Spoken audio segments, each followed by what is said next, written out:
Et bonjour à toutes et à tous, c'est Thomas et aujourd'hui on se trouve pour la présentation d'un sac à dos gaming. Ce sac à dos est issu de la collaboration entre deux marques qui sont très connues dans leur milieu respectif. On pense par exemple à la marque Port Design qui est très appréciée dans le milieu de la bagagerie et de la marque SteelSeries très appréciée dans le milieu des périphériques gaming. Le sac est principalement constitué d'un très bon polyester. Il fait vraiment très plaisir car il est de très bonne qualité. Il est néanmoins justifié quant au prix du sac. Il coûte quand même la bagatelle de 90 €. Concernant les mensurations du sac, il fait 975 grammes, il est donc très léger. Il fait 170 mm d'épaisseur, fait 525 mm de hauteur et 320 mm de largeur. Il a par exemple une capacité de 35 litres. Concernant la portabilité de ce sac, il dispose de deux bretelles. Vous allez me dire, c'est normal. Oui, mais ces bretelles, elles sont matelassées, ce qui fait que ça ne pèse pas trop sur les épaules. Il y a un petit loquet pour que les bretelles restent dans l'axe et que ça facilite le transport. L'arrière du sac est matelassé avec une espèce de tube d'air pour ne pas avoir trop chaud l'été. Le dessous du sac est aussi un polyester noir. La seule différence, c'est qu'il dispose d'une sorte de coussin au-dessus de lui. Comme ça, si le sac tombe un petit peu ou si vous le jetez, enfin c'est pas conseillé, hein, mais si il tombe un petit peu et que vous aviez des ordinateurs, des tablettes, des choses comme ça à l'intérieur, ils ne s'abîmeront pas, ou du moins très peu, car le choc sera vraiment bien absorbé par cette matière.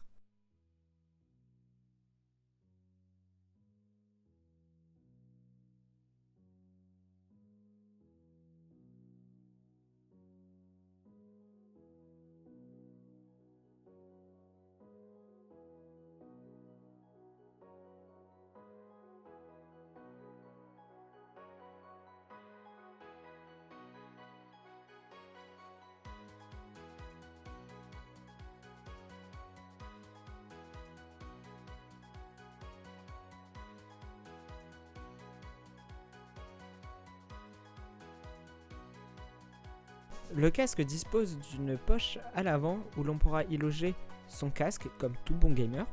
Il y a même une suspension faite pour le maintenir et il y aura même une seconde petite poche à l'intérieur où l'on pourra mettre des câbles par exemple.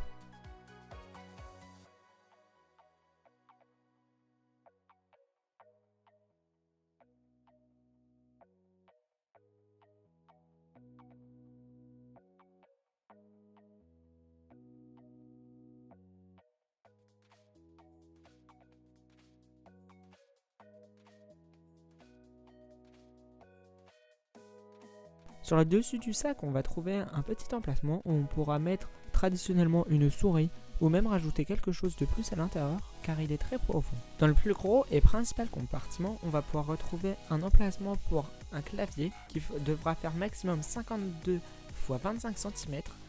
Il y aura un emplacement pour un ordinateur d'une diagonale de maximum 17,3 pouces et il y aura un emplacement fait pour les ordinateurs ou les tablettes mesurant moins de 10 pouces. Donc cet emplacement est vraiment très pratique. On peut même y loger des magazines. Donc voilà. Il restera même de la place dans ce grand compartiment. On pourra par exemple y glisser un tapis de souris, des magazines, des souris, peut-être même un ordinateur. C'est vous qui voyez après.